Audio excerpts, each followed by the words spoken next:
Yo, JD here, Limitless, and as you can see, back on F1 2020 as always here today, and we return to Zandvoort in the Netherlands, and it's been quite a while since I've done this track, actually since TSRL, which was a very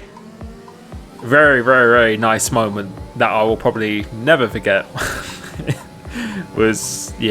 Let's not go into that now, but this track is a track that I really love to drive on this game. In terms of enjoyment, I absolutely love this track. It's so good on a qualifying lap, and I think it's in my top 3 on this game, if not any track that I've actually driven. But for league racing, that is a different story, and I think we're going to see today that it's a very tough track for league racing. I'm including this lap because this is actually my PB that I did round here, that I recorded. I actually did one slightly faster, and you'll see by the end of the lap what the lap time actually is. You can see a few little errors in there, but overall pretty happy, which was a 7.9. A 7.8 is my PB, and you can see I'm not even in the top 3 in this lobby because everyone is just absolutely cracked around here. I think that was Antoine and CRG Pinecone. So everyone is just so fast nowadays, and around this circuit it's almost worse than Monaco in terms of how important grid positioning actually is. And before we continue, I would like to say a massive thank you to BOTB for sponsoring this video. BOTB are the dream car competition company who give away 2 cars every single week in their dream car and midweek car competitions. As well as lowering all of their ticket prices as of recently, they've added £50,000 to every single car in the dream competition and £20,000 to the midweek car competition. There's over 150 cars to choose from, and you can see they're not just your normal cars. They are incredibly luxurious, incredibly OP, and I think anyone would love to own one of these cars. So they've been going over for 20 years. 38 million in prizes have been won by participants, and the winners get first year's insurance free and servicing, and anyone over 17 can play. So if you're interested in entering this competition for literally a price of a cup of coffee, then check out a link down below. Many thanks to them, and now let's continue with the video. At least at Monaco you can use the alternate strategy to work in your favour, and you could actually even make some overtakes when the tyres go off. But round here it's all about grid positioning with the DRS and the ERS balancing, the dirty air, and yeah, that recipe combined with this circuit makes it very difficult to make any somewhat of progress around this track. So you can see so far in the session you've done an 8.2, which is outside the top 10, which again, obviously it's been a short track, so everyone's going to be quite close, but the rate of improvement I've seen from a lot of drivers from halfway through the game's life cycle to now is just insane. Because I remember in TSRL an 8.2 was pole that I did in Q3. Now it's outside the top 10, and yeah, everyone is just improving massively. As you can see, Pinecone does a 7.9, so we knew we could get into the 7. So if we did a 7, then I think that would put you fairly high up on the grid. But you can see coming through here, we're almost a 10th down, gaining a little bit back on the exit, and you can we're still about half a 10th down. So coming through into chicane, really nailing that very nicely. I really do enjoy this last sector as well. I think it's probably my best sector on this track is the last sector. This corner is an absolute nightmare, especially in the race. You can see how much time we have gained here. Well over a 10th and a half in the space of 2 corners. And coming across the line, it's an 8.0. Purple last sector. Purple last. And I knew there was a lot more time in that as well. As we're on our final run now, you can see we're 1,000th up as JKB does a 7.7. So that's very impressive. I don't think I could probably beat that. Going for this first sector, we are about 700 up, so far so good. But the problem is my teammate ahead of me is very close. Didn't really mean to start that close to him, but we are actually catching him, and you can see we're over a 10th and a half up now, so we're on a very good number. Purple middle sector as well, but the problem with this is that we are catching our teammate too quickly, and we get a poor exit going for this last corner, try to make or break, and we run out wide, and that's an invalidation. Fuck's sake, and man. to be honest, I don't think there was any dirty air there. I think it's just mainly the case of being distracted. Coming across time, we actually improved on the time as well. We did get a little benefit of a slipstream, but as a result of that, that's put us P8, and 8-0 is P8. And if we did a 7, that would have been in the top 4. I think we were on course for a low 7-9 as well. And it just seems to be, if I could just have that extra half a tenth or a tenth and put it all together in a quality, then our life would be so much easier, because we saw recently Tirsa Monza, if we start at the front, we've got a great chance of winning races. But we start P8 here as the lights go out now, trying to get a reasonably good start. We just get a pretty average start. Ron Hart is back here with me as well, so a lot of people, everyone's just so good now. But we're going side by side with the Ferrari. He leaves me room. Fair play to him. So we go around the outside, try and use the camber of the corner, try and get a good launch off this corner, and he has not putting on the overtake button. We put on the overtake button, so we're now going to go side by side. It's crucial that we get this move done, and we've had to use quite a bit of ERS to do it. But then he just teleports back ahead of me again, and I don't know what was going on there. And that's very, very frustrating, because that has meant I've actually used well over half of my ERS deployment. It's not really so much the battery, it's the deployment, because the deployment goes down very, very quickly. I'm having to use it to defend from Perondi now, and the battery too, although we're still high at this stage, every percent counts around this track, because most people run a setup where it's very, very hard for you to re-harvest that battery. And we get a poor exit off this corner, and you can see the deployment bar. See, we're on 50%, but the deployment is already gone. That means we have no power. We have to use more of the overtake once again. Perondi tries to go around the outside, because he knows these are the key moments to try and make a position. And we're down to 50-odd% I wasted so much ERS and because I thought he was actually there. That's really, really costly for this race. And it's very, very frustrating that I thought I was ahead of Ron Haar. That could have changed the race completely. And that meant we have used a lot more ERS than I was planning to use. I really didn't want to use that much ERS, and you can see on lap 9 we're down to 40% ERS as well. And as I said, with the setups, everyone running quite a high downforce, at best you're probably going to be saving maybe 5% a lap. That's an absolute best scenario. Most of the time you don't actually save anything whatsoever, so very, very costly, and we haven't gained from that, as I think Sparks has gone for a little bit of an undercut, which an undercut isn't that powerful around this track here, as we are just going to continue. Some other people have pitted as well, and I thought this is just my only hope to try and get something from this race. Go a little bit long, because the soft to hard, is actually, you're not really going to get risk of a puncture, but your tyres are really not in a good shape. If you pit anywhere from under lap 11, they're actually very, very sketchy on the last 3 laps. And you can see we've actually got our tyre wear indicator now as well. So you can see we're trying to stay as close as we possibly can to Ron Haar here. And you can see our ERS is just dropping all of the time. You just can't save anything, especially when you're running at a decent pace, which I think we were at this stage of the race. You just cannot save anything around this track, and you can see going down this straight, the ERS is going down very, very quickly. That's because you're running the higher downforce. The engine is having to work harder to try and get that power delivered. And yeah, if only we could have got past in that first lap, then it would have been there maybe a completely different story here. But now we're going to go into the pits at the end of this lap, so we're going to follow Ron Haar and CRG Pinecone, getting a very, very good pit entry. We definitely made up a fair amount of time on the entry there, and you can see Sparks and Smasher, they were ahead of us already. Let's see what the gap is going to be as we come out of the pits now. As we hit the white line, a very, very dodgy pit exit. You can see Sparks Now, Ronhar's almost got an overcut on him, and Smasher only just comes out. So, Ronhar's actually got a position on Smasher. So, the undercut really isn't that powerful around here. I actually think an overcut, if you had the ERS, is more powerful than an undercut.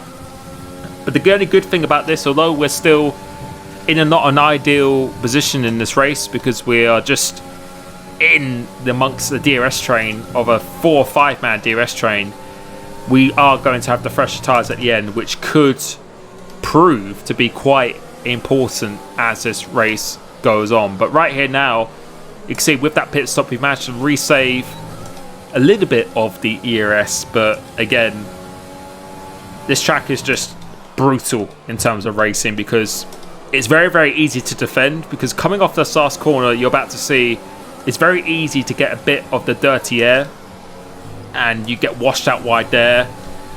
And if you try and attack someone, they just use their ERS, and you can only really attack people 1 or 2 times throughout the race. You can't do it every single lap because your ERS is just going to run out. It's as simple as that. So my strategy here was just to try and hold back a little bit and then try and reharvest as much ERS as I possibly could, just trying to cool the engine down by dipping out of the slipstream here. My teammate is coming out of the pits, but I think he has disconnected from this race. And again, right here now, I'm just trying to just save as much of the ERS as I possibly can. Hopefully the guys in front of me are on a lower one, so if I attack them, they're going to be draining theirs, and then I can do something in this race. So coming off here now, I think I'm going to punch the ERS button now.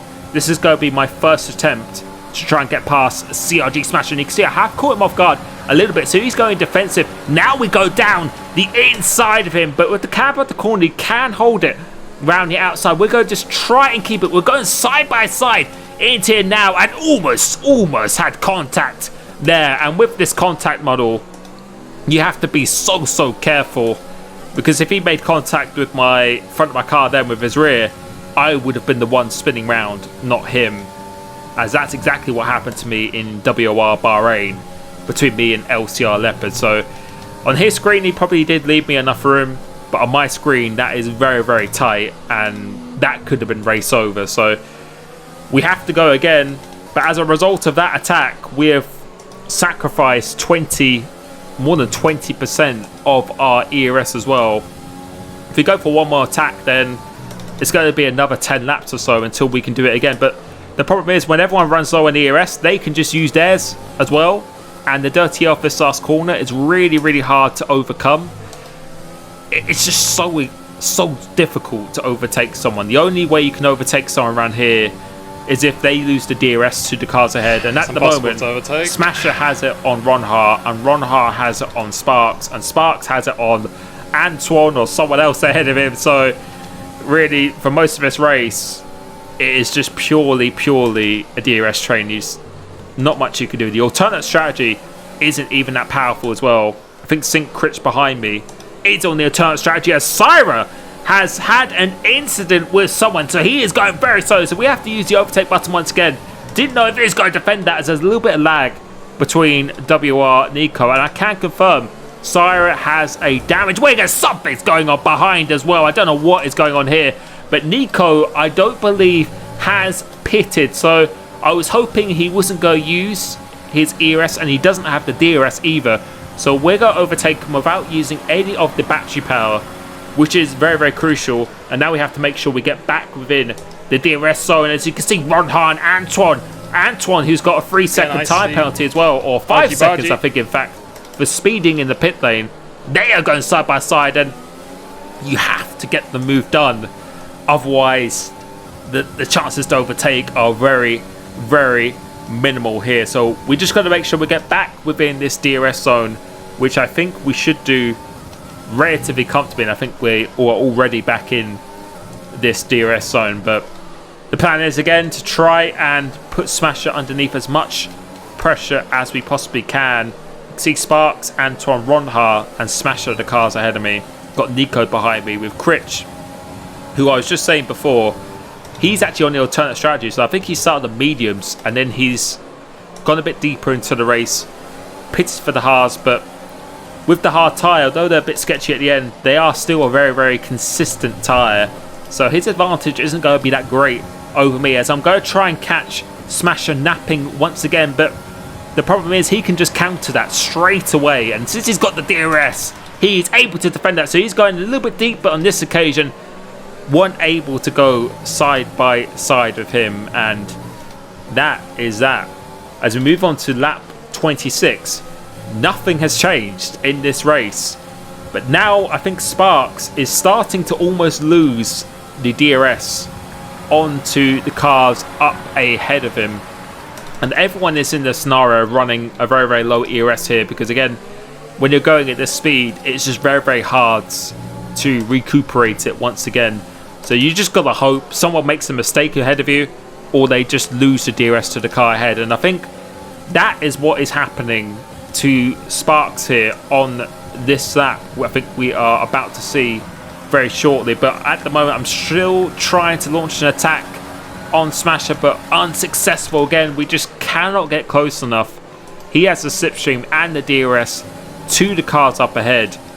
There really is not too much you can do here, but I think Sparks now has lost the DRS to the cars ahead eventually, as Anton managed to get away, and you can see this is now when Ronha can overtake.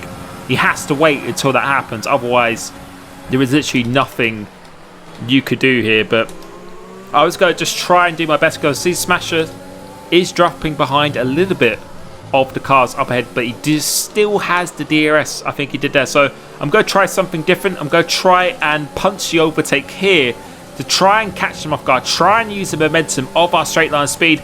Can we go down the inside here? That's going to be an absolute suicide move if we go down the inside, but I can see his red lights flashing, but the problem is mine is as well, because you just can't save anything, and I think it's going to be an equal situation to most people. And if everyone's running a low ERS, even if you use it as we get the dirty air, get a poor exit, even if you use it on the main straight, there isn't really anything you could do. As now I have to actually start thinking a little bit of behind, because I think Critch has probably been saving his whilst I've been using mine to try and overtake Smashers, and we have to go very, very defensive here. He tries to go around the outside into turn 1. Do we get the move secured still? We still maintain our position. We live to fight another day. Now coming to his corner, I think he's trying to go down the inside there. That's very, very ambitious, as Leopard has left the race, and so has Perondi. Critch is trying to do the same thing as I do on Smasher before, but there's no way you're going to make an overtake down there. And if you just put your nose on the inside of someone, that is a very, very risky maneuver to do, which I think he's about to do, not on this corner, but on the next one here. See, he's about 2 tenths behind, but he has a go down the inside.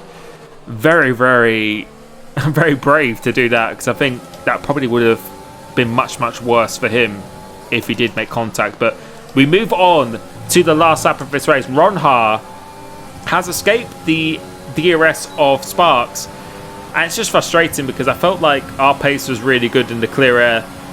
We just couldn't get it done, and if only we could have got ahead of Ronha. That's what I've been thinking this race. If only that lag allowed us to get ahead and he didn't teleport back ahead and we saved that ERS. All if, buts and maybes, but it's just down to qualifying once again. And I think the speed has been good, and I've been driving really well recently. But as you saw with that TSR Alonso, we just need to pull it all together. And if you can start up the field, this game really, really does reward you, because that's the case in F1 esports as well.